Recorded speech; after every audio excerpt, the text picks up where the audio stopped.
But I actually want to start with some of the darkest stuff, I guess, because I think that really, we've spoken before about at least I think we've spoken before about what really stays with you in a work of horror, right? I mean, if you think about I oftentimes think about horror as a way of thinking about not just extremes, but about thinking through like infinity in a certain way, or thinking through like limitlessness or boundlessness. And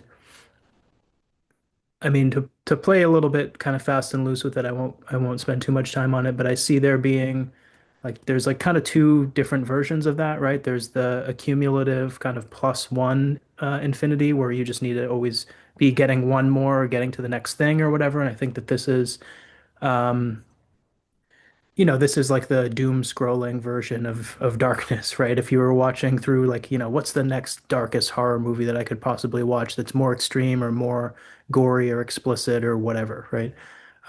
But then there's a kind of maybe more patient uh version of infinity that horror can kind of get us to that, maybe for lack of a better term, this would be the good version or the version that's a little more aesthetically coherent or something like that. And that's where I think maybe we have a lot more that's left to the imagination, and there's more uh, that's disturbing precisely because we're not shown it, right? And I think this can be literalized, like one way that it's literalized actually comes through.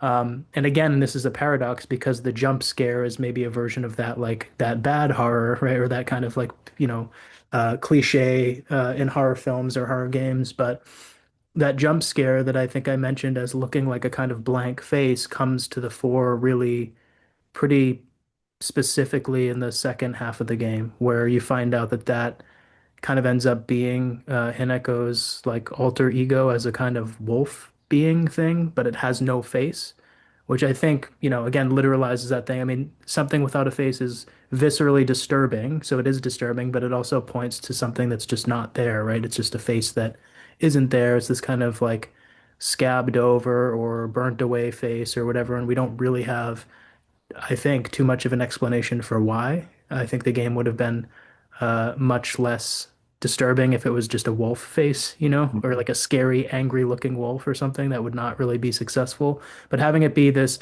otherwise kind of silly, like, oh, so I mean, I guess to back up a little bit, right? She goes through these rituals, which themselves are really disturbing, where she is made to cut off one of her arms, which is then replaced with a wolf arm.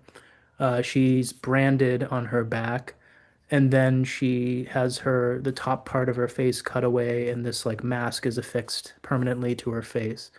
And then a little bit later through the game, she kind of it's again for me, it's a little bit unclear, and this is why I want to maybe pause on talking about some of this until I play through a couple more times. She has two selves, right? There are kind of two worlds that she's operating in. And, this happens a lot in games. I mean, we could even talk about the whatever, the hunter's dream and in Bloodborne versus what you're doing elsewhere. Um, but those two seem to kind of be meeting and then diverging and meeting again. And there's a moment where before you know that it's her doppelganger or her wolf version, her parents are kind of off screen, eviscerated by this wolf thing that has no face. And so for me, that was one of those moments where I said, whoa, it wasn't necessarily that same kind of heart racing horror that I talked about last time in terms of playing the game and really identifying with the character, but it was one of those moments that I think stayed with me because of how at least at the time, inexplicable it seemed, right? Not only because you just have killed your parents, right? You had a boss battle where you kill both of your parents and then they just walk outside somehow. It's these kind of demon or whatever forms of your parents that you defeat, and then it shows the regular parents walking outside, and this wolf thing is there, and it like reaches out its arm, and then the screen, I forget if it goes black or if it shifts up to the thing's face, and you just hear this like awful sound, right?